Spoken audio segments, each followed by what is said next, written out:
There's a scene in Ted Lasso where Rebecca walks into a room full of powerful men who once doubted her. She's calm and commanding. She's no longer performing toughness. She owns her power. And that's what we're talking about today. What happens when empowerment becomes a costume instead of a practice? Hey, it's Mary Williams, and this is the School of Moxie Podcast, where we use your favorite TV shows to talk about real business, real leadership, and real damn life. This season, it's Ted Lasso time, and in this episode, we're going all in on the girl boss aesthetic, the glitter, the gaslighting, and how we confuse feminine branding with real empowerment. Don't forget to subscribe for weekly updates at sensiblewoo.com/subscribe. Let's talk about what happens when empowerment becomes a pyramid scheme, when the branding says community, but the culture is still just competition with better lighting. We've all seen it, the pastel vibes, the charge what you're worth energy, the subtle performance of sisterhood that masks a deep fear of not being seen.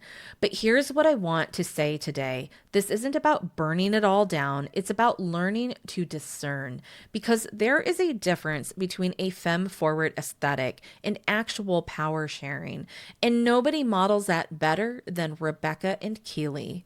From the very beginning of Ted Lasso, their relationship is so refreshing. There's no fake support. There's no subtle undermining. There's no competition over visibility, clients, or credit.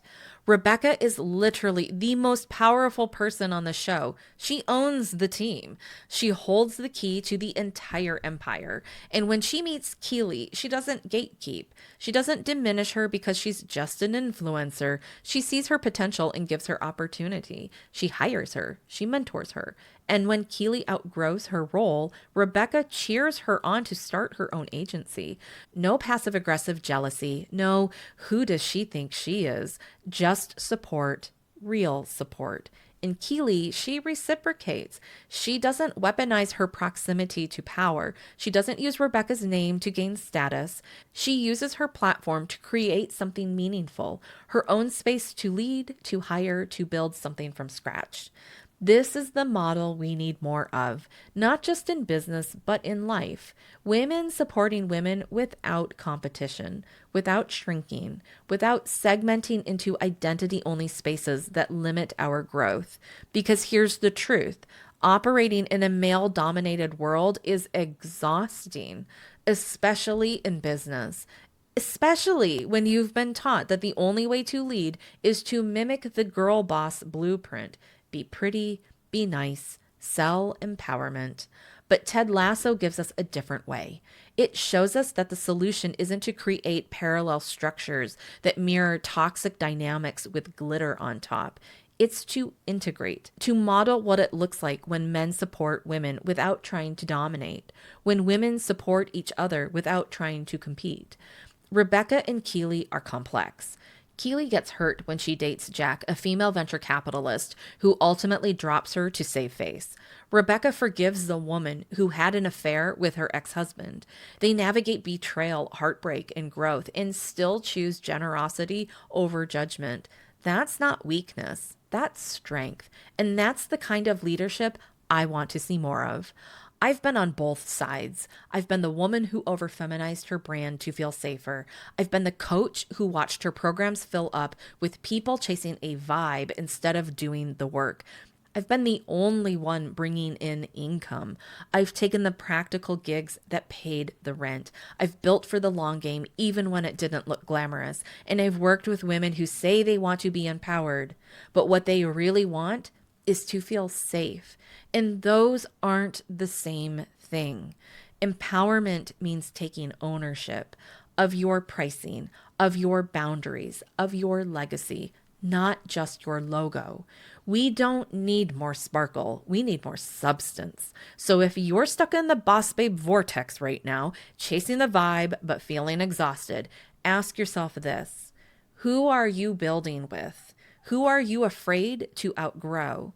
Who would cheer for you if you leveled up, and who would fall away?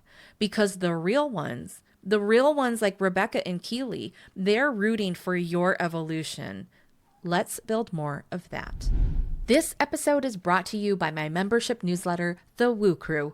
But before you commit to another subscription, did you know you can get a free reading every Saturday delivered right to your inbox? Yep, it's totally free, and it's designed just for entrepreneurs. Head over to sensiblewoo.com/subscribe to sign up. You'll get a weekly tarot reading to help you make aligned business decisions, plus a peek at whether I am the right reader for you. No pressure, no sales funnel trap. It's your taste test, the ethical way. You'll also receive updates about my online and in-person workshops and events. It's not just a newsletter. It's a weekly media magazine digest for intuitive entrepreneurs who want clarity, strategy, and just the right amount of magic. If you've been feeling stuck in the look empowered, feel depleted trap, this is your wake-up call. You are not too far gone. You're just ready for something more honest. The girl boss era had its moment, but now we're doing it differently. We're building businesses that are collaborative, not competitive. We're creating spaces where identity isn't a gate. It's a grounding. And we're learning that real leadership doesn't sparkle, it stewards. This isn't about burning your brand down. It's about building it up from the truth. So if you've been playing small because the glitter didn't fit anymore, welcome. You are in the right place. Thanks for listening to the School of Moxie podcast. I'm Mary Williams. This season is inspired by Ted Lasso, which is available to watch on Apple TV+. This podcast is written, produced, and edited through my media company, Moxie Studios in Vancouver, Washington. Make sure to subscribe to the School of Moxie podcast on your favorite podcast app and also on YouTube. Leaving a 5-star review helps other listeners find the show, and it's always deeply appreciated. And hey, if this episode hit you in the glittery gut, send it to your biz bestie. Let it spark a real conversation. Then go build something that's not just beautiful, but built to last. I'll see you next episode.